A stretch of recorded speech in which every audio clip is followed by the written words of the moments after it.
Em nome do Pai que me criou, em nome do Filho que me resgatou e em nome do Espírito Santo que me santificou, divina vontade, reina na minha vontade. Ó minha mãe, eu te amo e tu me amas, dai-me um gole da vontade divina à minha alma. Me abençoa, Mãe, para que todas as minhas ações sejam feitas diante de vossos olhos maternais. Em nome do Pai, do Filho e do Espírito Santo. Amém. Ó meu Senhor Jesus Cristo, prostrada diante da tua presença divina, suplico ao teu amorosíssimo coração que me admita a dolorosa meditação das 24 horas da tua paixão, durante as quais, por amor a nós, tanto sofreste no teu corpo adorável e na tua alma santíssima até a morte de cruz. Concedei-me, dai-me a graça. Ajudai-me, dai-me graça, amor, profunda compaixão e compreensão dos teus sofrimentos, agora enquanto medito essa hora que foi descrita pelas visões de Santa Catarina e Merique sobre as horas da agonia de Jesus. E por aquelas horas que eu não poderia meditar, te ofereço, nesse momento, a minha vontade, o desejo que tenho de as meditar em todas as horas que sou obrigada a me aplicar aos meus deveres ou a repousar. Ó misericordioso Senhor, aceita a minha amorosa intenção e faz com que ela seja de proveito para mim e para todos, como se efetiva e santamente realizasse o quanto eu desejaria praticar. Eu te dou graças que por meio da oração me chamas à união contigo e para te agradar ainda mais tomo os teus pensamentos, a tua língua, o teu coração e com eles desejo rezar, me unindo inteiramente a ti, na tua vontade e no teu amor. Ao estender meus braços para te abraçar, eu apoio a minha cabeça no teu coração e dou início a esta meditação.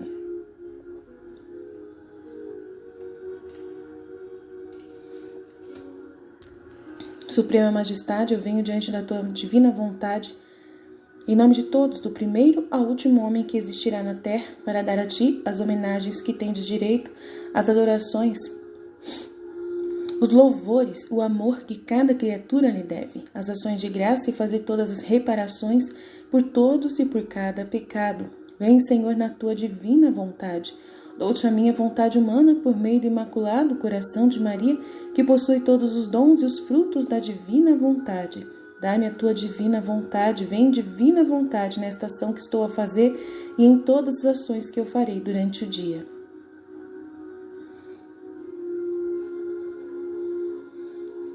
Quero oferecer esse momento de adoração, de reflexão, de reparação, implorando para que desça no meio de nós o reino da divina vontade, que o Filho Supremo do Pai, do Filho e do Espírito Santo triunfe e se estabeleça soberanamente sobre toda a raça humana e por todo o universo.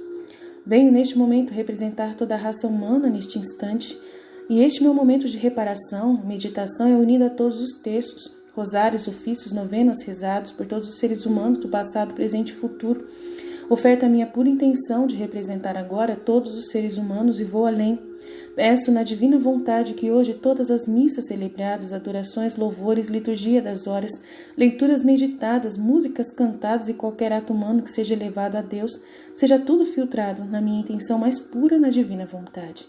Representando agora Jesus Cristo, rezando em mim, unido com seus méritos os de Maria, de Luísa Picarreta, Jadão e todos os que viveram plenamente na divina vontade, eu me revisto desses méritos e posso orar em nome de todos os seres humanos. Nenhum pensamento, ato ou prece elevada hoje ficará sem o selo da divina vontade, chegando a Deus a mais perfeita adoração e louvor. Qualquer olhar de seus filhos em direção a qualquer obra criada ou elogio feito a um ser ou coisa criada que seja feito, tudo passará filtrado por minha prece selada na divina vontade. E será o próprio Deus rezando através de mim com suas mesmas intenções. Incluo neste instante as almas do purgatório, pedindo que todas as almas do purgatório recebam os frutos dessa minha oração na divina vontade. Hoje muitas se encontrarão felizes diante da Trindade. Peço pelos agonizantes deste dia para que sejam iluminados poderosamente pela misericórdia de Deus, que todos sejam protegidos de toda a ação das trevas neste dia, que as forças diabólicas hoje sejam totalmente exterminadas da face da terra, ficarão presas sem nenhuma ação.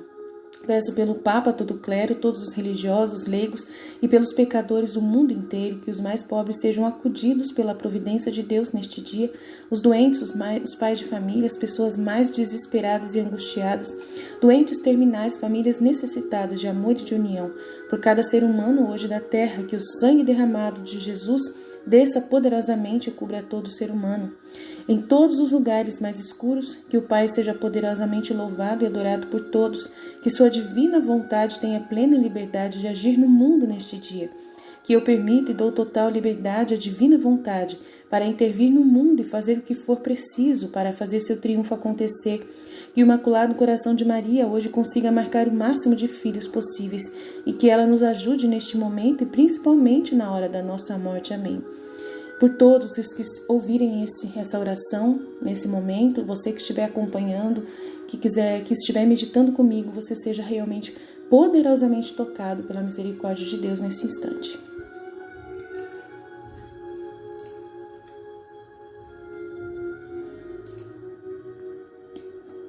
Ó meu Jesus, divino Redentor, leva-me contigo e com os teus 3 caros apóstolos para assistir nesse momento à agonia no horto de Getsemane. Advertido pela doce repreensão que tu deste aos seus discípulos, adormecidos, eu quero vigiar ao menos 1 hora contigo no Getsemane. Quero sentir ao menos uma dilaceração do teu coração agonizante, um hálito da tua respiração aflita. Quero fixar o meu olhar sobre o teu rosto divino e contemplar como empalidece, perturba-se, angustia-se e se curva até o chão. Ó meu Jesus sofredor, vejo agora como a tua pessoa vacila de um lado para o outro e por fim cai. Como as tuas mãos endurecidas se entrelaçam. Começo a ouvir os gemidos, os gritos de amor e de dor incompreensíveis que elevas ao céu. Ó meu Jesus agonizante no horto do Getsemane, nesta hora em que te faço companhia, faz correr sobre mim um rio, uma aspersão daquele adorável sangue que corre, como torrente de todos os teus membros adoráveis. Ó rio do sangue preciosíssimo do meu sumo bem, que agonizas por mim, que eu te sorva, te beba até a última gota, e contigo aspire e beba um gole, ao menos do cálice amargo do dileto, e sinta dentro de mim as dores do seu divino coração. Antes sinta partisse o meu coração pelo arrependimento de ter ofendido o meu Senhor, que por mim passa por uma agonia de morte. Ah, meu Jesus, dai-me a tua graça, ajuda-me a sofrer e a suspirar e chorar contigo, ao menos 1 hora só no jardim das oliveiras. Ó Maria, Mãe dolorosa, faz-me sentir a compaixão do teu coração trespassado por Jesus agonizante no Getsemane. Amém. Minha mãe, eu te amo e tu me amas, dá-me um gole da vontade divina, minha alma, me abençoa, Mãe, para que todas as minhas ações sejam feitas agora e em todos os momentos diante de vossos olhos maternais. Mãe Celeste, Rainha soberana do Fiat divino, toma-me agora pela mão e mergulha-me na luz do querer divino. Tu serás a minha guia, minha eterna Mãe, e me ensinarás a viver e manter-me na ordem e no recinto da divina vontade. Amém. Visões de Santa Catarina Emerick das 3 horas de agonia de Jesus no horto do Getsemane.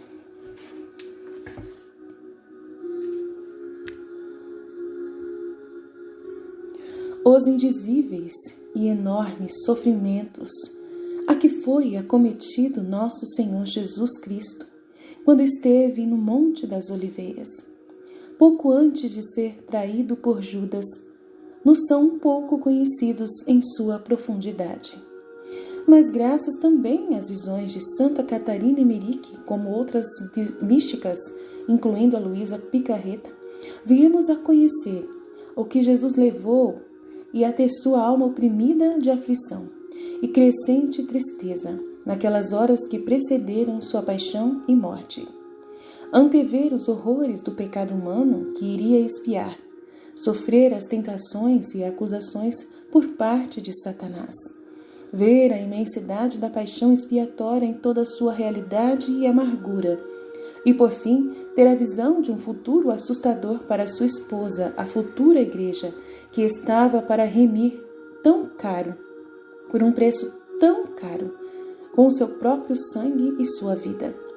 Viu nosso Redentor todos os escândalos de todos os séculos até o fim do mundo, a intriga orgulhosa, o fanatismo furioso, os falsos profetas, a obstinação e a malícia herética, a apostasia e os reformadores de aparência santa que levaram muitos à perdição das almas.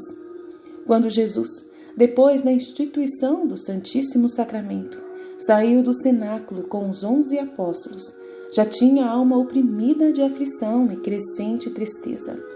Conduziu os 11 por um desvio ao vale de Josafá, dirigindo-se ao Monte das Oliveiras. Ao chegarem ao portão, vi a lua ainda não inteiramente cheia, levantar-se por cima da montanha, andando com os apóstolos pelo vale. Disse-lhes o Senhor que lá voltaria um dia para julgar o mundo, mas não pobre e sem poder como hoje. E que então muitos, com grande medo, exclamariam: montes, cobri-nos! Os discípulos não o compreenderam, pensando, como muitas vezes nessa noite, que a fraqueza e o esgotamento faziam delirar. Ora andavam, ora paravam, conversando com o Mestre. Disse-lhes também Jesus: vós todos haveis de escandalizar-vos em mim esta noite, pois está escrito: tirarei o pastor e as ovelhas serão dispersas. Mas quando eu tiver ressuscitado, preceder-vos-ei na Galiléia. Os apóstolos estavam ainda cheios de entusiasmo e amor pela recepção do Santíssimo Sacramento e pelas palavras solenes e afetuosas de Jesus. Comprimiam-se-lhe em torno, exprimindo-lhe de vários modos o seu amor e protestando que não o abandonariam nunca.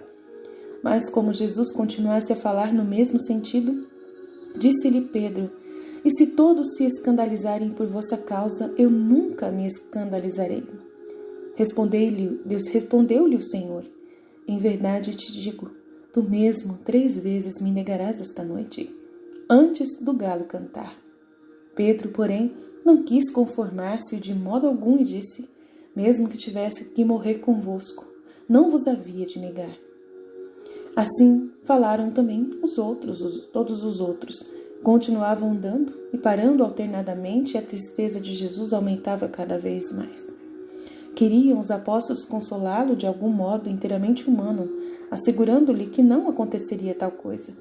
Nesses vãos esforços se asfalfaram. Começaram a duvidar e veio-lhes a tentação. Eram quase 9 horas da noite, quando Jesus chegou com os discípulos ao Getsemane. Ainda reinava a escuridão na terra, mas no céu a lua já espargia a luz urgente-a. Jesus estava muito triste e anunciou-lhes a aproximação do perigo. Os discípulos assustaram-se, e ele disse a 8 dos companheiros que ficassem no jardim do Getsemane, no lugar onde havia um carramachão. Ficando ali, disse: ficai aqui, enquanto vou ao meu lugar rezar. Tomando consigo Pedro, João e Tiago o maior, subiu mais para o alto e, cruzando o caminho, avançara numa distância de alguns minutos, do Horto das Oliveiras ao pé do monte. Ele estava numa indizível tristeza. Pressentia a tribulação e a tentação que se aproximavam. João perguntou-lhe como podia estar agora tão abatido, quando sempre os tinha consolado. Então Jesus disse: minha alma está triste até a morte. E olhando em redor de si, viu de todos os lados se aproximarem angústias e tentações, como nuvens cheias de figuras assustadoras. Foi nessa ocasião que disse aos apóstolos: ficai aqui e vigiai comigo, orai para não serdes surpreendidos pela tentação. Eles ficaram então ali. Jesus, porém, adiantou-se ainda mais, mas as horrorosas visões assaltavam, de tal modo que, cheio de angústia, desceu um pouco à esquerda dos 3 apóstolos, escondendo-se debaixo de um grande rochedo, numa gruta de talvez 7 pés de profundidade. Os apóstolos ficaram em cima desse rochedo, numa espécie de cavidade. O chão da gruta era suavemente inclinado e as plantas pendentes do rochedo, que sobressaía em frente, formavam uma cortina diante da entrada, de maneira que quem estivesse dentro da gruta não podia ser visto de fora. Quando Jesus se afastou dos discípulos, viu em redor dele um largo círculo de imagens horríveis, o qual se apertava mais e mais. Cresceu-lhe a tristeza e a tribulação, e retirou-se tremendo para dentro da gruta, semelhante ao homem que, fugindo de uma repentina tempestade, procura abrigo para rezar. Vi, porém, que as imagens assustadoras o perseguiram lá dentro da gruta, tornando-se cada vez mais distintas. A estreita caverna parecia encerrar o horrível espetáculo de todos os pecados cometidos, desde a primeira queda do homem até o fim dos séculos, como também todos os castigos. Foi ali no Monte das Oliveiras que Adão e Eva, expulsos do paraíso, pisaram primeiro a terra, e foi nessa caverna que choraram e gemeram. Tive a clara impressão de que Jesus, entregando-se às dores da paixão, que ia começar sacrificando-se à justiça divina, em satisfação de todos os pecados do mundo, de certo modo retirou a sua divindade para o seio da Santíssima Trindade. Impelido por amor infinito, quis entregar-se à fúria de todos os sofrimentos e angústias, na sua humanidade puríssima e inocente, verdadeira e profundamente sensível para a expiação dos pecados do mundo, armado somente do amor de seu coração humano, querendo satisfazer pela raiz e por todas as excrescências do pecado e da má concupiscência. Tomou o misericordiosíssimo Jesus no coração a raiz de toda a expiação purificadora e de toda a dor santificante por amor a nós, pecadores, e para satisfazer pelos pecados inumeráveis, deixou esse sofrimento infinito estender-se, como uma árvore de dores, a penetrar com 1000 ramos todos os seus membros do seu corpo sagrado, todas as faculdades da alma santa, entregue assim inteiramente à sua pura humanidade. Implorando a Deus com tristeza e angústia indizíveis, prostrou-se por terra. Viu em inumeráveis imagens todos os pecados do mundo, com toda a sua atrocidade e perversidade. Tomou todos sobre si e ofereceu-se na sua oração para dar satisfação à justiça do Pai Celestial, pagando com o sofrimento toda essa dívida da humanidade para com Deus. Satanás, porém, que se movia no meio de todos os horrores em figura terrível e com um riso furioso, enraivecia-se cada vez mais contra Jesus e fazendo passar-lhe diante da alma visões sempre mais horrorosas, gritou diversas vezes à humanidade de Jesus: "Que? Tomaras também isto sobre ti? Sofrerás também castigo por este crime? Como pode satisfazer por tudo isto?" Veio, porém, uma estreita reste de luz, da região onde o sol está entre as 10 e 11 horas, descendo sobre Jesus, e nela vi surgir uma fileira de anjos, que lhe transmitiram força e ânimo. A outra parte da gruta estava cheia de visões horrorosas de nossos pecados e de maus espíritos, que o insultavam e agrediam. Jesus aceitou tudo. O seu coração, o único que amava perfeitamente a Deus e aos homens nesse deserto, cheio de horrores, sentia com dilacerante tristeza e terror a atrocidade e o peso de todos esses pecados. Ai, vi tantas coisas ali, nenhum ano chegaria para contá-las. Vi a caverna em redor de formas assustadoras, todos os pecados, toda a iniquidade, todos os vícios, todos os tormentos, toda a ingratidão que o angustiavam. Vi os terrores da noite, o horror que sentia cada homem diante do imenso sofrimento expiatório, assaltando e oprimindo-o sob as formas de espectros ou de hediondos. Ele caiu por terra, torcendo as mãos, cobria-o o suor da angústia, tremia e estremecia. Levantou-se, mas os joelhos, tremendo, quase não o suportavam. Estava inteiramente desfigurado e irreconhecível. Os lábios pálidos, o cabelo eriçado. Eram cerca de 10h30 quando se levantou e se arrastou para junto dos 3 apóstolos, cambaleando, caindo a cada passo, banhado num suor frio. Subiu à esquerda da caverna e, passando por cima desta, chegou a um aterro, onde os discípulos estavam adormecidos, encostados um ao outro, abatidos pela fadiga, tristeza, inquietação e tentação. Jesus aproximou-se deles, como um homem angustiado a quem o terror impele para junto dos amigos, e como um bom pastor que, transtornado profundamente, vai para junto do rebanho, que sabe ameaçado de um perigo próximo, pois não ignorava que também eles se achavam em angústia e tentação. Via as horrorosas visões cercarem-no, também nesse curto caminho, encontrando os apóstolos a dormir. Torceu as mãos e caiu por terra ao lado deles, cheio de tristeza e fraqueza, dizendo: Simão, dormes? Então acordaram e levantaram-se, e ele disse no seu desamparo: Então não pudeste velar realmente uma hora comigo? Quando viram tão assustado, desfigurado, pálido, cambaleando, banhado em suor, tremendo e estremecendo, quando ouviram queixar-se com voz quase extinta, não sabiam mais o que pensar. Se não lhes tivesse aparecido cercado de certa luz que bem conheciam, não o teriam reconhecido. Disse-lhe João: Mestre, que tendes? Quereis que chame os outros apóstolos? Devemos fugir? Jesus, porém, respondeu: Ainda que vivesse mais 33 anos ensinando e curando enfermos, não chegaria ao que tenho de cumprir até amanhã.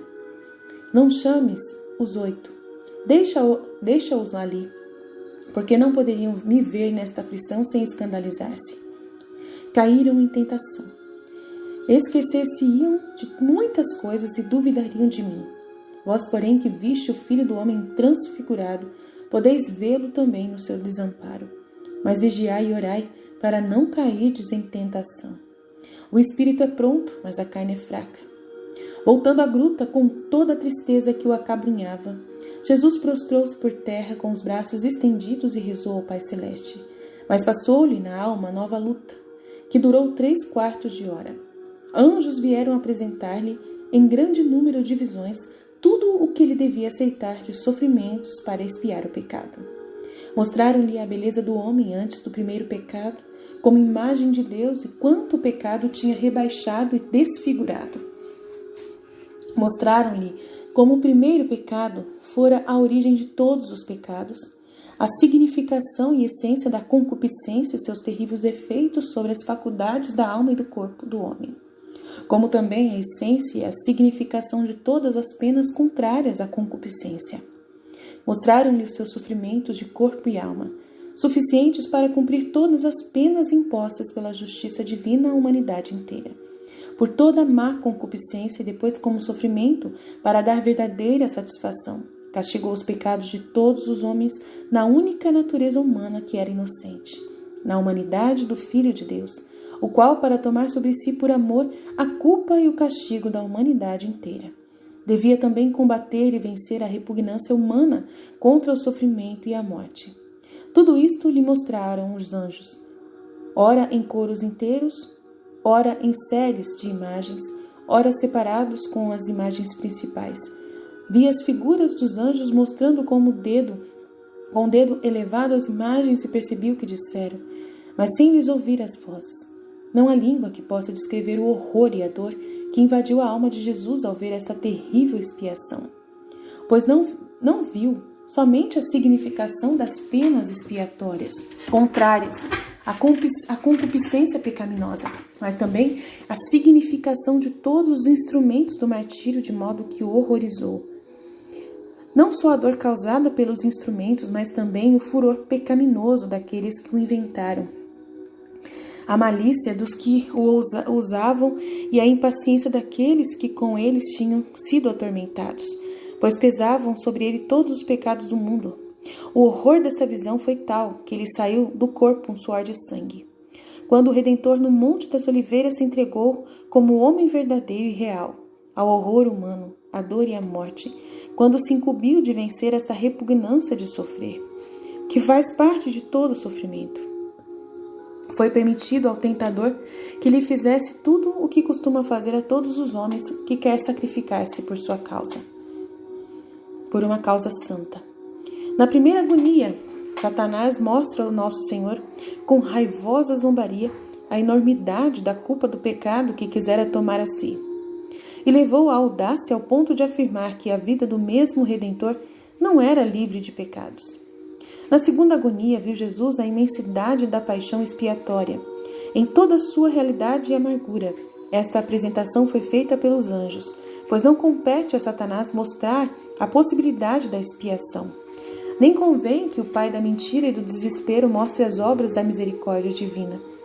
Tendo, porém, Jesus resistido a todas essas tentações, pelo abandono completo à vontade do Pai Celeste, foi-lhe apresentada a alma uma nova série terrível de visões assustadoras. A dúvida e a inquietação que no coração do homem precedem a todo sacrifício. A pergunta amarga: qual será o resultado, o proveito deste sacrifício? A visão de um futuro assustador atormentou-lhe então o amante coração. Deus mergulhou o primeiro homem, Adão, no profundo sono. Abriu-lhe o lado, tomou-lhe uma das costelas e formou dele Eva, a mulher, a mãe de todos os vivos, e apresentou-a a Adão. Então disse este é o osso dos meus ossos e carne da minha carne. O homem deixará pai e mãe para aderir a sua mulher e serão uma só carne. O matrimônio foi escrito. Este sacramento é grande, digo, porém, em Jesus Cristo e na Igreja.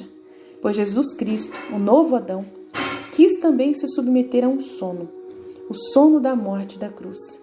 Quis também deixar que lhe abrissem o lado, para que deste fosse feita a nova Eva. Uau! Meu Pai do céu! Que lindo, meu Deus do céu!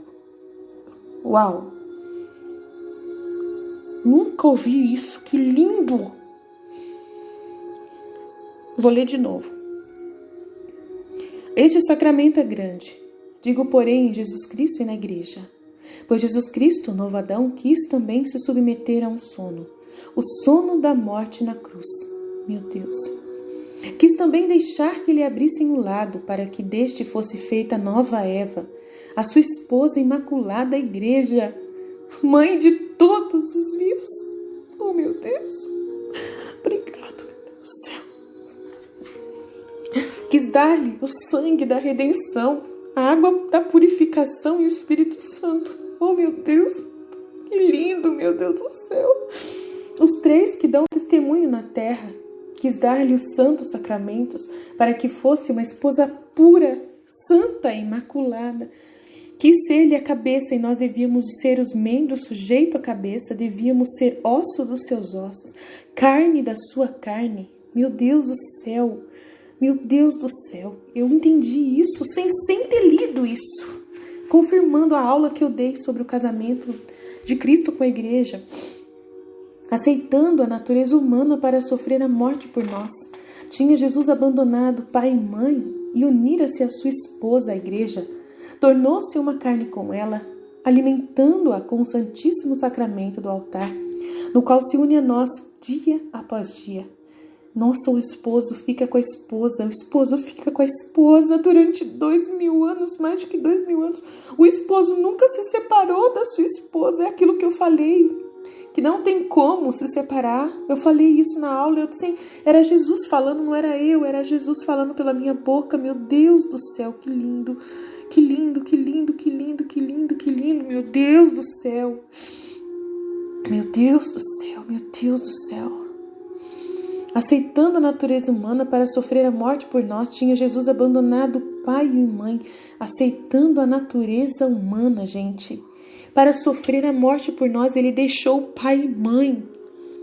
Abandonou pai e mãe e veio se unir à sua esposa, a Igreja. Uau! Meu Deus do céu! Tornou-se uma carne com ela, alimentando-a com o Santíssimo Sacramento do altar, no qual se une a nós dia após dia. Quis permanecer presente na terra com sua esposa, a Igreja. Meu Deus, que lindo! Até nos unirmos todos a ele no céu, e disse: as portas do inferno não prevalecerão contra ela. Olha que lindo. Gente, olha, hoje mesmo eu falei com Jesus.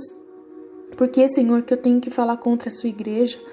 Porque ele falou assim: filha, você sou eu. Você sou eu. Você tem que acreditar que você sou eu. E se eu viesse hoje, se eu viesse do céu, descesse no céu, você acha que eu ia aplaudir tudo que a minha Igreja faz? Eu ia dar uma chamada nela. Eu ia dar uma chamada nela. Então, se você dá uma chamada na Igreja, você está sendo eu. Eu só estou usando a sua boca. Então, fica tranquila. Jesus falou isso hoje para mim, gente. Hoje. Mas eu amo a Igreja, gente. Eu amo demais. Eu sou a Igreja. A Igreja sou eu. Quando eu falo alguma coisa contra a Igreja, eu estou falando de mim, do meu corpo. É como se eu estivesse falando de uma ferida no meu corpo. que tem que ser curada, que tem que colocar remédio, que tem que pôr um remédio, tem que fazer uma cirurgia. Tem que fazer uma cirurgia para tirar toda a infecção, toda a pele morta daquela região. É isso que eu tô falando quando eu faço isso. Então, assim, eu amo a igreja, eu amo muito a igreja, eu amo demais a igreja, amo demais. Vocês não têm noção como eu sofro por amor à igreja. Eu amo demais, mas só que eu ouço muito Jesus. Eu ouço demais, 24 horas por dia, Jesus fala comigo. 24 horas por dia, de todas as formas possíveis. E eu não consigo mais ficar em paz sem obedecer a voz de meu Jesus. Eu não consigo ficar em paz sem obedecer Jesus. Sem falar em nome dele, eu não consigo ficar em paz. Ele fala e eu tenho que repetir, eu tenho que ser o papagaio dele. Eu tenho que defender ele. Eu tenho que defender ele para a esposa. Tenho que defender ele diante do mundo. Essa é a vida do Filho da Divina Vontade. Jesus explicou muito para mim hoje como que é a vida do Filho da Divina Vontade. Se não sofrer, se não ter dificuldade, se não for difícil para poder se colocar diante do mundo, se não for difícil, alguma coisa está errada. Ele falou, você tem que se despir totalmente de qualquer estima humana, totalmente, você tem que ser eu. Tem que elogiar a igreja na hora que tiver que elogiar e tem que reclamar da igreja quando tiver que reclamar, porque você é parte dela. E quando eu falo da igreja, eu falo para você mesma. Você está sendo uma parte, um órgão da igreja que está reagindo. Você é um órgão da igreja que está reagindo, que está ouvindo a cabeça. Você é uma veia que está alcançando o cérebro e está pegando a seiva mais pura do cérebro, da cabeça que sou eu. É uma veia pequena que está sendo desentupida e que vai fazer um diferencial na saúde da igreja. Confia em mim. É Jesus falando, não sou eu.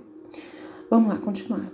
É meditação, tá, gente? Então eu falo junto também. Quando Jesus quer falar por mim, tocar o meu coração, a contemplação começa é a contemplação que acontece quando chora.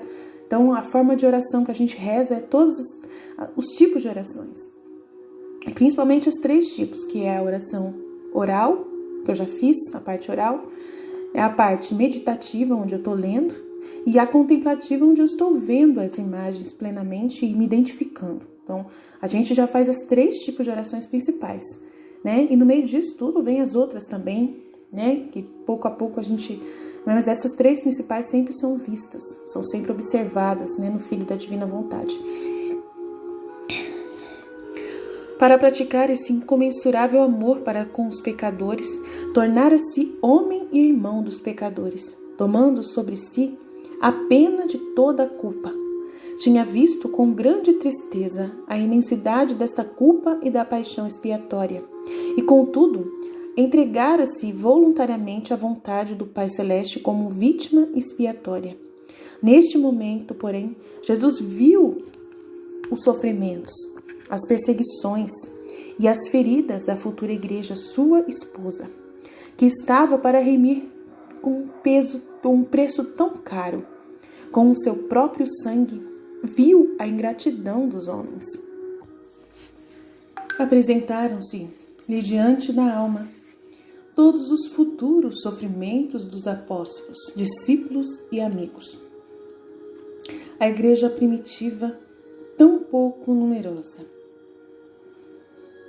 Depois também as heresias e os cismas que nasceram à medida que a igreja crescia, repetindo a primeira queda do Adão pelo orgulho e desobediência, pelas diversas formas de vaidade e falsa justiça. Viu a tibieza, a corrupção e a malícia de um número infinitos de cristãos, as mentiras e a esperteza dos mestres orgulhosos, os crimes sacrílegos de todos os sacerdotes viciosos e todas as horríveis consequências, a abominação e a desolação do reino de Deus sobre a terra, neste santuário da humanidade ingrata, o qual estava para afundar e remir com indizíveis sofrimentos, pelo preço do seu sangue e sua vida. Vi passar diante da alma de nosso pobre Jesus em série imensas divisões, os escândalos de todos os séculos até o nosso tempo e mesmo até o fim do mundo. Em todas as formas do erro doentio, da intriga orgulhosa, do fanatismo furioso, dos falsos profetas, da obstinação e da malícia herética. Todos os apóstatas, os heresiarcas, os reformadores de aparência santa, os sedutores e os seduzidos insultavam e torturavam-no, como se não tivesse sofrido bastante, nem sido bem crucificado a seu ver, e conforme o desejo orgulhoso e presunçoso, vaidoso de cada um. Rasgavam e partiam disputando a túnica sem costuras da igreja. Cada um queria tê-lo como redentor de modo diferente do que se tinha mostrado no seu amor. Muitos o maltratavam, insultavam-no, negavam-no. Viu inúmeros alçarem os ombros e sacudirem a cabeça, afastando-se dos braços que lhes estendia para salvá-los e precipitar-se no abismo, que os tragou. Viu um número infinito de outros que não ousavam negá-lo em alta voz, mas que se afastavam por desgosto das aflições da igreja. Como o levita que se afastou do pobre viajante que caíra nas mãos dos salteadores. Viu-os separar-se de sua esposa ferida. Como filhos covardes e infiéis abandonam as mães de noite, quando a casa é assaltada por ladrões e assassinos, aos quais, por descuido, abriram a porta. Viu-os seguirem os despojos levados ao deserto, os vasos de ouro e os colares quebrados. Viu-os separados da videira verdadeira posarem sob videiras silvestres. Viu-os como ovelhas extraviadas, abandonadas aos lobos, conduzidas a mau pasto por mercenários, e não querendo entrar no redil do bom pastor, que deu a vida por suas ovelhas. Viu-os errarem sem pátria no deserto, não querendo ver sua cidade, colocada sobre um monte e que não pode ficar escondida. Viu-os em discórdia, agitados pelo vento para cá e para lá, nas areias do deserto, mas sem querer ver a casa de sua esposa, a igreja fundada sobre a pedra, com a qual prometeu ficar até o fim do mundo, e contra a qual as portas do inferno não prevalecerão. Não queriam entrar pela porta estreita, para não abaixar a cabeça. Viu-os seguir a outros, que não entraram no aprisco pela porta verdadeira. Construíram sobre a areia cabanas mudáveis e diferentes umas das outras, que não tinham nem altar nem sacrifício, porém cataventos nos tetos, e suas doutrinas mudavam com os ventos. Contradiziam-se uns aos outros, não se entendiam e nem tinham estadia permanente. Viu-os destruírem muitas vezes as cabanas, lançados destroços contra a pedra angular da igreja que ficou inabalável. Viu muitos que, apesar da escuridão nas suas moradas, não queriam aproximar-se mais da luz. Posta no candeeiro na casa da esposa, mas erravam com os olhos cerrados em redor do jardim cercado da igreja, de cujos perfumes ainda viviam. Estendiam as mãos a imagens nebulosas e seguiam astros errantes, que os conduziam a poços sem água, e mesmo na margem das fossas não davam ouvidos à voz do esposo que os chamava, e esfomeados riam-se ainda, com o orgulho arrogante dos servos e mensageiros que os convidavam para o banquete nupcial. Não queriam entrar no jardim por temerem os espinhos da cerca viva. Viu-os o Senhor, inebriados por amor próprio, morrer de fome, por não ter trigo, e de sede por não ter vinho.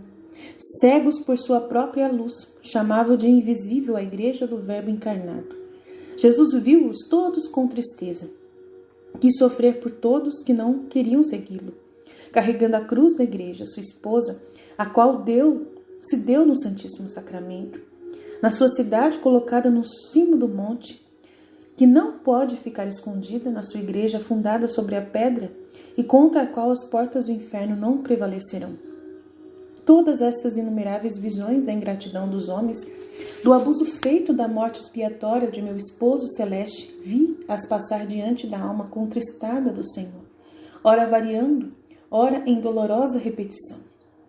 Vi Satanás em diversas figuras assustadoras, arrancando e estrangulando diante dos olhos de Jesus os homens remidos pelo seu sangue, e até mesmo homens ungidos com o seu santo sacramento. O Salvador viu com grande amargura toda a ingratidão, toda a corrupção, tanto dos primeiros cristãos como dos que se seguiram, dos presentes e dos futuros. Entre essas aparições dizia o tentador continuamente à humanidade do Cristo: eis aí, é por tal ingratidão que queres sofrer? Estas imagens passaram em contínua repetição diante do Senhor e com tanta impetuosidade, com tanto horror e escárnio pesaram sobre Jesus, que angústia indizível lhe oprimia a natureza humana. Jesus Cristo, Filho do homem, estendia e torcia as mãos, caindo como que oprimido, e pôs-se de novo de joelhos. A vontade humana do Redentor travava uma luta tão terrível contra a repugnância de sofrer tanto por uma raça tão ingrata, que o sangue lhe saiu do corpo em grossas gotas de suor e correu em torrentes sobre a terra. Naquela aflição olhou em redor de si, e como para pedir socorro, parecia chamar o céu, a terra e os astros do firmamento para testemunhas do seu sofrimento. Parecia-me ouvi-lo exclamar: é possível suportar tal ingratidão? Sois testemunhas do que eu sofro. Então, como se a lua e as estrelas se aproximassem num instante, senti nesse momento que se tornava mais claro. Observei então a lua, que antes não fizera, e pareceu-me de todo diferente. Ainda não era toda cheia e parecia maior do que a nossa terra. No meio vi uma mancha escura semelhante a um disco posto diante dela, e no meio havia uma abertura pela qual brilhava a luz para o lado onde a lua ainda estava cheia. A mancha escura era como um monte e ao redor da lua havia ainda um círculo luminoso como um arco-íris. Jesus, na sua aflição, levantou a voz por alguns momentos em alto pranto e viu os apóstolos levantarem-se assustados, com as mãos postas erguidas, escutarem querendo correr para junto do mestre. Mas Pedro reteve João e Tiago, dizendo: ficai, eu vou lá. Viu correr e entrar na gruta. Mestre, disse ele, que tendes? E parou tremendo ao vê-lo, todo ensanguentado e angustiado. Jesus, porém, não lhe respondeu e pareceu não lhe notar a presença. Então voltou Pedro para junto dos outros dois e suspirava. Por isso lhes aumentou ainda mais a tristeza, sentaram-se velando as cabeças e rezaram entre lágrimas. Eu, porém, voltei ao meu esposo celeste. Em sua dolorosa agonia, as imagens hediondas da ingratidão e dos abusos dos homens futuros, cuja culpa tomara sobre si, a cuja pena se entregara, arremessaram-se contra ele, cada vez mais terríveis e impetuosas. De novo lutou contra a repugnância da natureza humana de sofrer. Diversas vezes o ouvi exclamar: meu Pai, se é possível sofrer por todos estes? É possível sofrer por todos estes? Pai, se este cálice não pode ser afastado de mim, seja feita a vossa vontade. No meio de todas estas visões de pecados contra a divina misericórdia, vi Satanás em diversas formas hediondas conforme a espécie dos pecados. Ora aparecia como um homem alto e negro, ora sob a figura de um tigre, ora como esposa ou lobo, raposa ou lobo, ora como dragão ou serpente. Não era, porém, figuras naturais desses animais, mas apenas feições salientes da respectiva natureza misturadas com outras formas horríveis. Não havia nada ali que representasse a figura completa de uma criatura.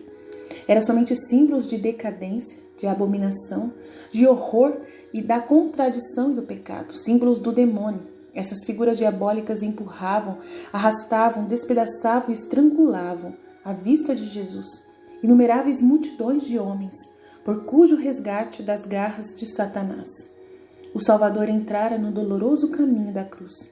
No princípio, não vi tão frequentemente a serpente, mas no fim a vi gigantesca, com uma coroa na cabeça, arremessar-se com força terrível contra Jesus e com ela, de todos os lados, exércitos de todas as gerações e classes, armados de todos os meios de destruição, instrumentos de martírio e armas, lutavam ora uns com os outros, ora com terrível raiva contra Jesus, Era um espetáculo horrível. Carregavam-no de insultos, maldições e imundícias. Cuspiam-lhe, batiam-lhe, transpassavam as suas armas, espadas e lanças, iam e vinham, como os mangais dos debulhadores numa imensa ira. Todos desencadeavam a sua fúria sobre o grão de trigo celeste, caído na terra para nela morrer e depois alimentar eternamente todos os homens com o pão da vida, com um fruto imensurável. Vi Jesus no meio destas cortes furiosas, entre as quais me parecia haver muitos cegos. Estava tão alterado como se realmente sentisse os golpes dos agressores. Vi o cambalear de um lado para o outro, ora caía, ora de novo se levantava. Vi a serpente no meio de todos esses exércitos, instigando-os continuamente. Batia, ora aqui, ora ali, com a cauda, estrangulando, despedaçando e devorando todos que com ela derrubava. Tive a explicação de que a multidão dos exércitos que lutava contra o nosso Senhor era o número imenso daqueles que maltratavam de muitíssimos modos a Jesus Cristo, seu Redentor, real e substancialmente presente no Santíssimo Sacramento. Com divindade e humanidade, com corpo e alma, com sangue e carne, debaixo das espécies do pão e do vinho, avistei entre esses inimigos de Jesus todas as espécies de profanadores do Santíssimo Sacramento. Penhor vivo de sua contínua presença pessoal na sua igreja. Vi, na igreja católica está escrito, vi com horror todos esses ultrajes, desde o descuido e irreverência, abandono, até o desprezo e abuso e sacrilégio dos mais horrorosos, o culto dos ídolos deste mundo, o orgulho e falsa ciência e, por outro lado, heresia e descrença, fanatismo, ódio e sangrenta perseguição. Vi entre esses inimigos de Jesus todas as espécies de homens, até cegos e aleijados, surdos e mudos e mesmo crianças, cegos que não queriam ver a verdade, coxos que por preguiça não queriam segui-lo, surdos que não queriam ouvir as exortações e advertências, mudos que não queriam lutar por ele nem com a palavra, crianças desviadas da companhia dos pais e mestres mundanos esquecidos de Jesus, nutridos pela concupiscência, ébrias de ciências falsas, sem gosto das coisas de Deus e já perdidas pela falta delas, para sempre. Entre as crianças cujo aspecto me afligiu particularmente, porque Jesus amava muito as crianças, vi também muitos meninos ajudantes da Santa Missa, pouco instruídos, mal educados e desrespeitosos, que nem respeitavam Jesus Cristo na mais santa cerimônia. Em parte eram culpados os mestres e os reitores das igrejas.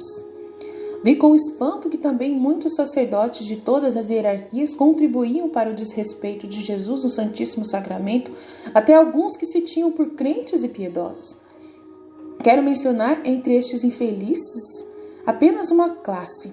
Eu vi ali muitos que acreditavam, adoravam e ensinavam a presença do Deus vivo no Santíssimo Sacramento, mas na sua conduta não lhe manifestavam fé e respeito, pois descuidavam-se do palácio, do trono, da tenda, da residência, dos ornamentos do Rei do céu e da terra, isto é, não cuidavam da igreja, do altar, do tabernáculo, do cálice, do ostensório, do Deus vivo e dos vasos, utensílios, ornamentos, vestes para uso e enfeite da casa do Senhor.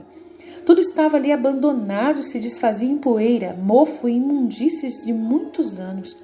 O culto divino era celebrado com pressa e descuido, se não profanado internamente, pelo menos degradado exteriormente. Tudo isso, porém, não era consequência de verdadeira pobreza, mas de indiferença, preguiça, negligência, preocupação com interesses vãos deste mundo, muitas vezes também de egoísmo e morte espiritual, pois vi tal descuido também em igrejas ricas e abastadas. Vi muitos até, nas quais o luxo mundano e inconveniente e sem gosto substituir os magníficos e veneráveis monumentos de uma época mais piedosa para esconder sob aparências mentirosas e cobrir com um disfarce brilhante o descuido, a imundície, a desolação e o desperdício. O que faziam os ricos por vaidosa ostentação, logo imitaram estupidamente os pobres por falta de simplicidade. Não pude deixar de pensar nesta ocasião na igreja, no nosso pobre convento, cujo belo altar antigo, esculpido artisticamente em pedra, tinham também coberto com uma construção de madeira, uma pintura tosca, imitando o mármore, o que sempre me fez muita pena. Todas essas ofensas feitas a Jesus no Santíssimo Sacramento, via-as aumentar por numerosos reitores das igrejas, que não tinham esse sentimento de justiça de repartir pelo menos o que possuíam com o Salvador.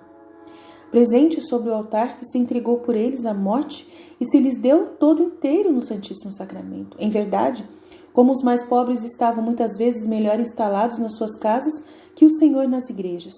Ai, como esta falta de hospitalidade entristecia Jesus, que se lhes tinha dado como alimento espiritual, pois não é preciso ser rico para hospedar aquele que recompensa ao cêntuplo o copo de água oferecido a quem tem sede. Oh, quanta sede tem ele de nós! Não terá acaso motivo de queixar-se de nós se o copo estiver sujo e a água também? Por tais negligências vi os fracos escandalizados, o Santíssimo Sacramento profanado, as igrejas abandonadas, os sacerdotes desprezados, e em pouco tempo passou essa negligência também às almas dos fiéis daquelas paróquias. Não guardavam mais puro o tabernáculo do coração para receber nele o Deus vivo, do que é o tabernáculo dos altares.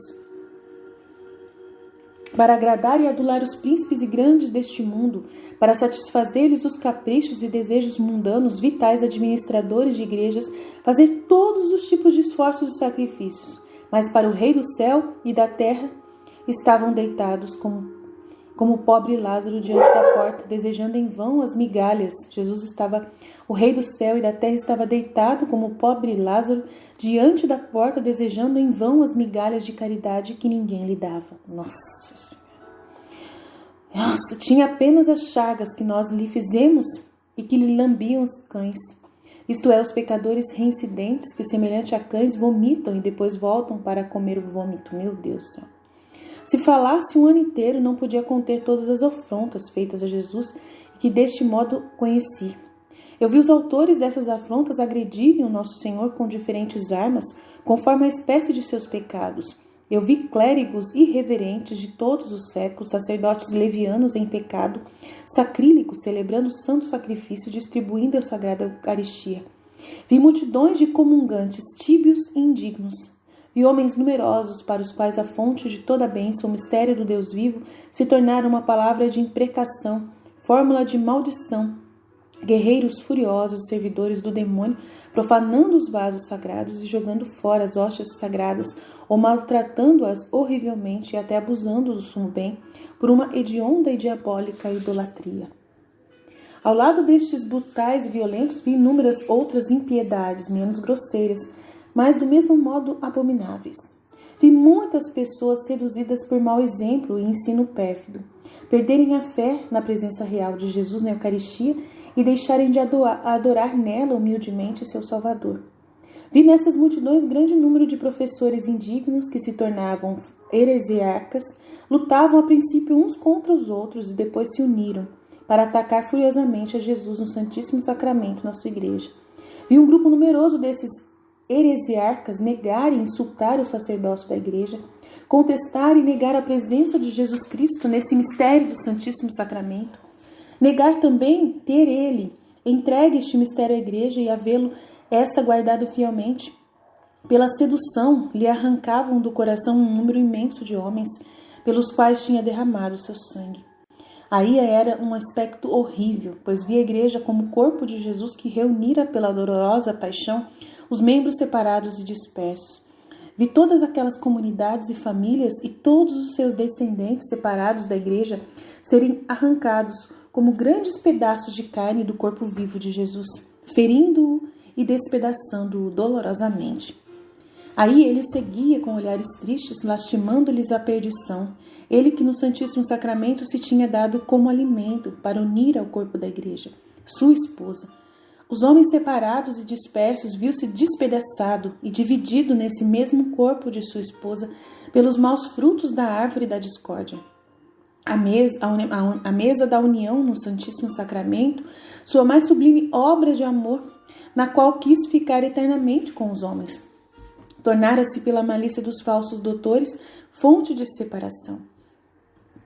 No lugar mais conveniente e salutar para a união de muitos, na mesa sagrada, onde o próprio Deus vivo é o alimento das almas.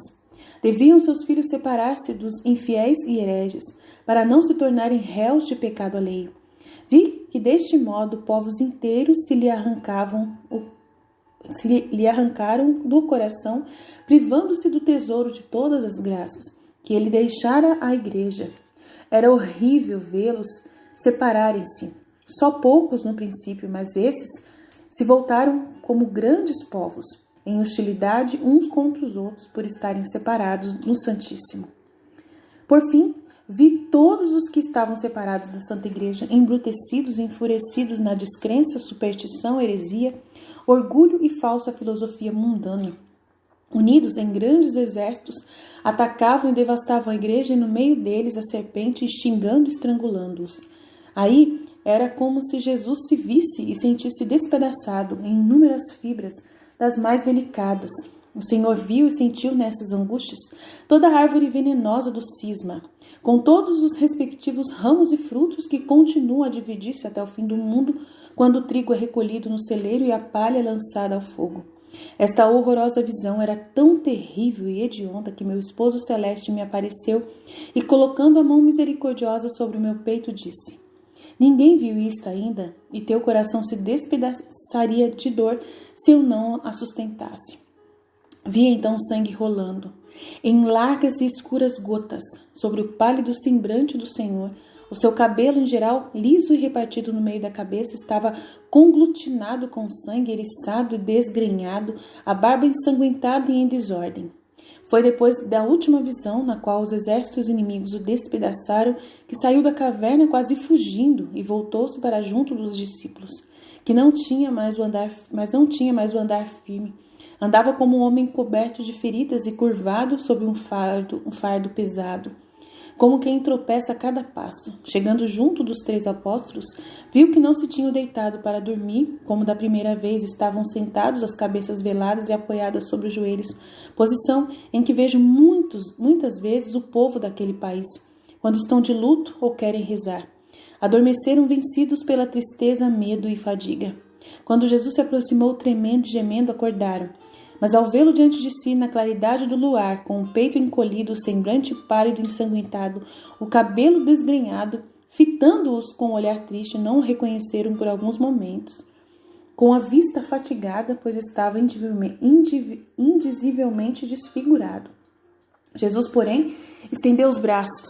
Então se levantaram depressa e seguraram-no sobre os seus braços, ampararam-no carinhosamente.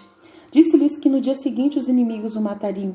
Daí 1 hora o prenderiam, conduziriam ao tribunal, seria maltratado, insultado, açoitado e finalmente entregue à morte mais cruel.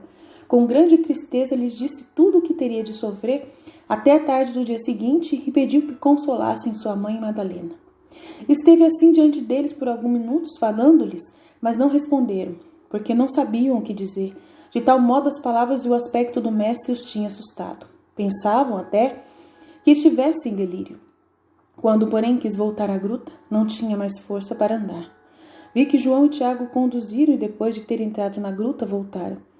Eram cerca de 11h15. Durante essas angústias de Jesus, vi a Santíssima Virgem também cheia de tristeza e angústia na sua casa, na casa de Maria, mãe de Marcos. Estava com Madalena e a mãe de Marcos, num jardim ao lado da casa, prostrara-se de joelhos sobre uma pedra. Diversas vezes perdeu sentidos exteriormente, pois viu grande parte dos tormentos de Jesus. Já enviara mensageiros a Jesus para ter notícias, mas não podendo, na sua ânsia, esperar-lhe a volta, saiu com Madalena e Salomé para o vale de Josafá. Ela andava velada e estendia muitas vezes as mãos para o Monte das Oliveiras, porque via em espírito Jesus banhado em suor de sangue, e ela parecia, com as mãos estendidas, querer enxugar-lhe o rosto. Vi Jesus comovido por esses caridosos impulsos da alma de sua mãe, olhar para a direção em que Maria se achava para pedir socorro. Meu Deus! Vi esses movimentos de compaixão em forma de raios luminosos que emanavam de um para o outro. O Senhor pensou também em Madalena, percebeu-lhe comovido a dor e olhou também para ela. Por isso mandou também os discípulos que a consolassem, pois sabia que depois do amor de sua mãe, o de Madalena era o mais forte, e tinha também visto que ela teria de sofrer por ele e que nunca mais ofenderia pelo pecado. Neste momento, cerca de 11 horas e 15 minutos, voltaram os 8 apóstolos à cabana de folhagem no horto do Getsemane. Ali conversavam ainda e finalmente adormeceram. Estavam muito assustados e desanimados com veementes tentações. Cada um tinha procurado um lugar para esconder-se e perguntaram uns aos outros inquietamente: o que faremos se o matarem? Abandonamos tudo quando tínhamos e ficamos pobres e expostos ao escárnio do mundo. Fiamo-nos inteiramente nele e ei-lo agora tão impotente e abatido. Como não podemos mais procurar nele consolação? Os outros discípulos, porém, erraram no princípio de um lado para o outro e depois terem ouvido várias notícias das últimas palavras assustadoras de Jesus, retiraram-se pela maior parte para Betfagé. Vi Jesus rezando ainda na gruta e lutando contra a repugnância da natureza humana ao sofrimento. Estava exausto de fadiga e abatido e disse: meu Pai, se é a vossa vontade, afastai de mim este cálice, mas faça-se a vossa vontade e não a minha.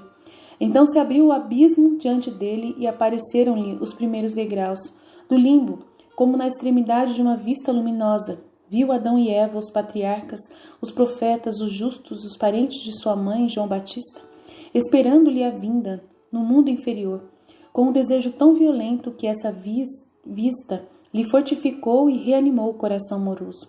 Pela sua morte devia abrir o céu a esses cativos, devia tirá-los da cadeia onde languescia à sua espera.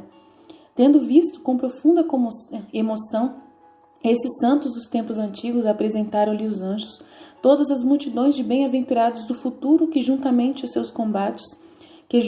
seus combates aos méritos da paixão do Cristo, deviam unir-se por ele ao Pai Celeste. Era uma visão indizivelmente bela e consoladora, todos agrupados segundo a época, classe e dignidade. Oh, meu Deus! Ajuda nós! Passaram diante do Senhor vestidos dos seus sofrimentos e obras. Oh, meu Deus, me ajuda a sofrer mais, manda mais sofrimento para mim, por favor.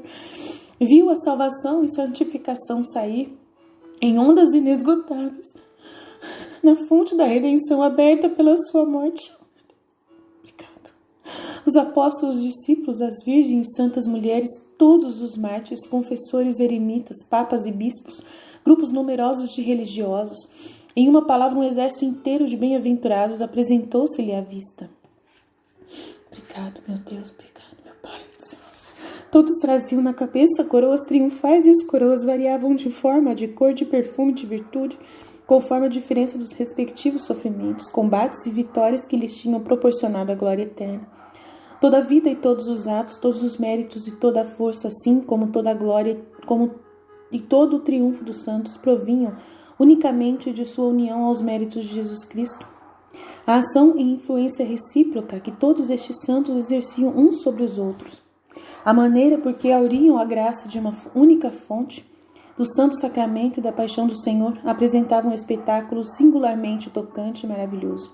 Nada parecia usual neles. As obras, o martírio, as vitórias, a aparência e os vestuários, tudo, apesar de bem diferente, se fundia numa harmonia e unidade infinitas. E essa unidade na variedade era produzida pelos raios de um único sol, pela paixão de nosso Senhor, do Verbo feito carne, ao qual era a vida a luz dos homens que iluminava as trevas, as quais não o compreenderam. Foi a comunidade dos futuros santos que passou diante da alma do Salvador, que se achava colocado entre o desejo dos patriarcas e o cortejo triunfal dos bem-aventurados futuros. Esses dois grupos uniam-se e, completando-se de certo modo, cercavam o coração do Redentor cheio de amor, como uma coroa de vitória. Essa visão inexprimivelmente tocante deu à alma de Jesus um pouco de consolação e força. Ele amava tanto seus irmãos e suas criaturas que teria aceito de boa vontade todos os sofrimentos aos quais se entregaria pela redenção até de uma só alma. Como essas visões se referissem ao futuro, pairavam em certa altura. Mas essas imagens consoladoras desapareceram e os anjos mostraram-lhe a paixão, mais perto da terra porque já estava próxima. Esses anjos eram muito numerosos. Vi todas as cenas apresentadas muito distintamente diante dele, desde o beijo de Judas até a primeira palavra na cruz. Vi tudo o que vejo nas minhas meditações da paixão, a traição de Judas, a fuga dos discípulos, os insultos perante Anás e Caifás, A negação de Pedro, o tribunal de Pilatos, a decisão diante de Herodes, a flagelação, a coroação de espinhos, a condenação à morte, o transporte da cruz, o encontro com a Virgem Santíssima no caminho do Calvário, o desmaio, os insultos de que os carrascos o cobriram, o véu de Verônica, a crucificação, o escárnio dos fariseus, as dores de Maria, de Madalena, de João, a lançada no lado. Em uma palavra, tudo passou diante da alma de Jesus com as menores circunstâncias. Vi como o Senhor, na sua angústia, percebia todos os gestos, entendia todas as palavras, percebia tudo o que se passava nas almas, aceitou tudo voluntariamente, sujeitou-se a tudo por amor aos homens. O que mais o entristecia era ver-se pregado na cruz num estado de nudez completa, para explicar a impudicícia dos homens. Implorava com instância a graça de livrar-se daquele opróbrio. Ele não queria ficar nu. Olha para você ver, ele fez de tudo para não ficar nu. Que pelo menos lhe fosse concedido um pano para cingir os rins. Olha que coisa, meu Deus do céu. Ele teve uma vontade humana e até isso foi negado. Ele abriu mão. Que belezinha, como Deus é bom, meu Deus do céu. Oh, meu Deus. Ele tinha vontade humana, tá vendo? Ele tinha a vontade humana para poder dizer não para ela. Que lindo, Deus, que lindo. O Senhor é maravilhoso, Pai. Me ajuda a viver totalmente assim, como o Senhor, obediente até o último minuto, Senhor. Eu te oferto a minha vida, oferto a minha vontade para sempre, igualzinho o Senhor fez com a sua. Me ajuda a viver assim, eu te peço, por favor. O que mais o entristecia era ver-se pregado na cruz num estado de nudez completa para explicar a impudicícia dos homens. Implorava com instância a graça de livrar-se daquele opróbrio e que pelo menos lhe fosse concedido um pano para cingir os rins. E vi ser atendido, não pelos carrascos, mas por um homem compassivo. Jesus viu e sentiu profundamente a dor da Virgem Santíssima, que pela união interior dos sofrimentos do seu divino Filho, caíra sem sentidos nos braços das amigas no vale de Josafá. No fim das visões da paixão, Jesus caiu na terra como um moribundo. Os anjos e as visões da paixão desapareceram, o suor do sangue brotava mais abundante. Viu escoar-se através da veste amarela encostada ao corpo. A mais profunda escuridão reinava na caverna. Vi então um anjo descendo para junto de Jesus. Era maior, mais distinto e mais semelhante ao homem do que eu os vira antes.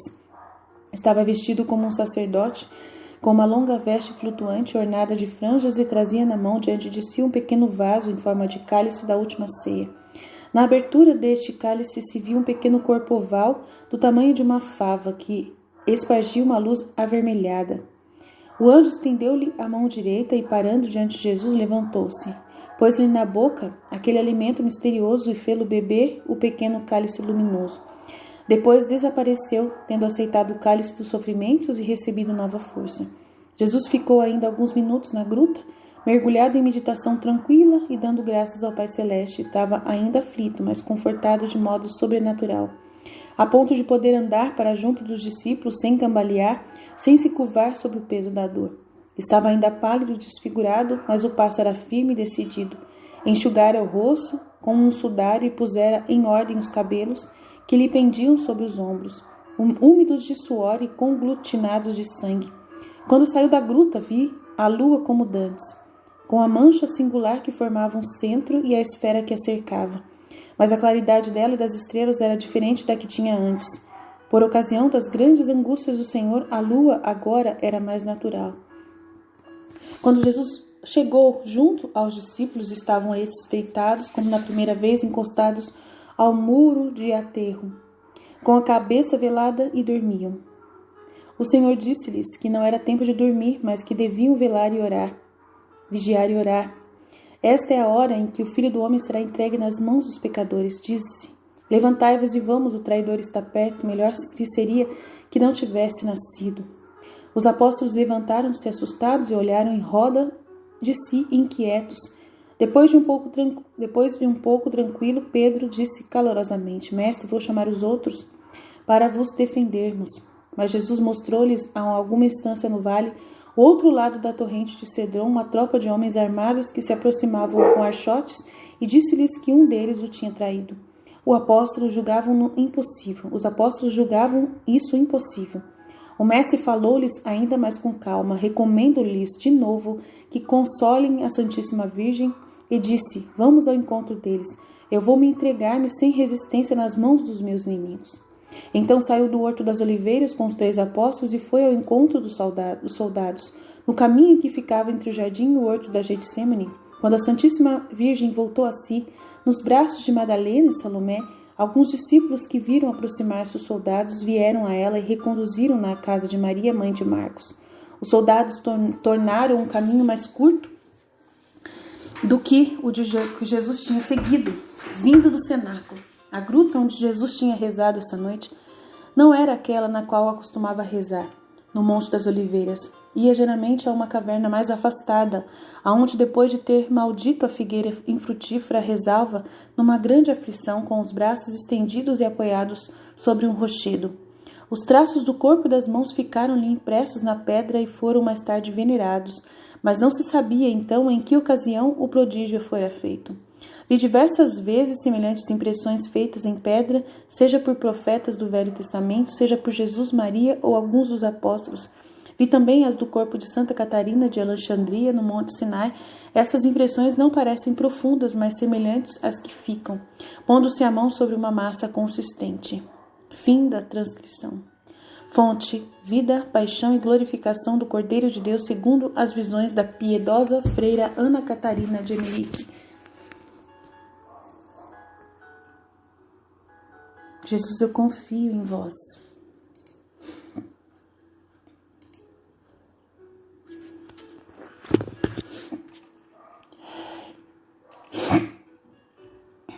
Oração de agradecimento para depois de cada hora de agonia do horto do Getsemane. Ó meu docíssimo Senhor, eu te dou graças porque te dignaste ter-me em tua companhia, por um momento na tua tremenda agonia no horto. Ai, ó meu bom Jesus, como foi pouco o conforto que pudeste encontrar em mim. Com certeza. Mas o teu amor infinito e a superabundância da caridade de teu piedoso coração levam-te a encontrar alívio, mesmo no mínimo ato de compaixão que a criatura te demonstra. Ah, nunca mais se me apagará da vista, nunca mais. A tua adorável pessoa tremer, abatida, humilhada no pó, todo coberto de suor de sangue, no horror profundo do Getsemane. Ó Jesus, experimentei que estar contigo no sofrimento, sentir também uma gota de amargura angustiante do teu divino coração é a maior sorte que se pode ter sobre a terra. Ó Jesus, com generosidade renuncio às coisas terrenas e passageiras. Só quero a ti. Ó meu Senhor oprimido, sofredor e aflito. Do horto ao Calvário quero fazer-te fiel e doce companhia. Ó Jesus, faz-me prender e comparecer contigo aos tribunais, faz-me tomar parte dos ultrajes, nos insultos, nos escarros, nos socos com os quais teus inimigos te cobrirão. Conduz-me contigo de Pilatos a Herodes, de Herodes a Pilatos. Prende-me contigo à coluna e faz-me sentir uma parte de teus flagelos. Jesus, dá-me alguns dos teus espinhos para que me transpassem. Faz com que eu seja condenada contigo a morrer crucificada. Tu como vítima de amor por mim e eu como tua vítima de expiação por meus pecados. Dá-me a sorte do Cirineu para te seguir até o Calvário, e ali faz com que eu seja pregada sobre a cruz e contigo agonize e morra. Ó Mãe dolorosíssima, que me ajudaste a ter compaixão de Jesus agonizante no horto, ajuda-me a estar contigo, crucificada sob a mesma cruz de Jesus e de saber oferecer-lhe as mais dignas reparações com os próprios méritos de sua paixão e morte de cruz. Amém. Oração de agradecimento depois de cada hora.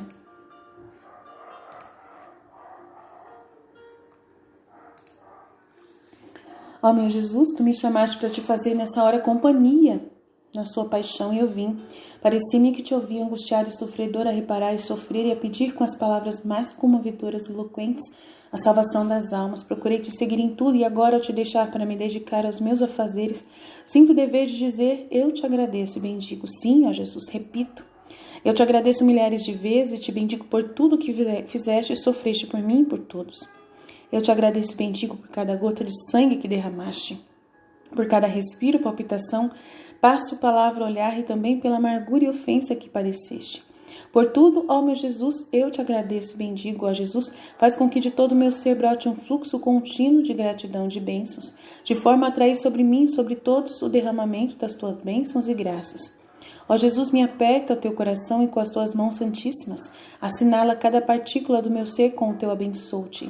para que de mim brote um hino contínuo de louvor a Ti. Amém. Jesus, eu confio em vós. Pai nosso que estais nos céus, santificado seja o vosso nome. Venha a nós o vosso reino, seja feita a vossa vontade, assim na terra como no céu. O pão nosso de cada dia nos dai hoje, perdoai as nossas ofensas, assim como nós perdoamos a quem nos tem ofendido. Não nos deixeis cair em tentação, mas livrai-nos do mal. Amém. Ave Maria, cheia de graça, o Senhor é convosco. Bendita sois vós entre as mulheres, bendito é o fruto do vosso ventre, Jesus. Santa Maria, Mãe de Deus, rogai por nós, pecadores, agora e na hora de nossa morte. Amém. Jesus, eu confio em vós. Fiat, fiat, fiat.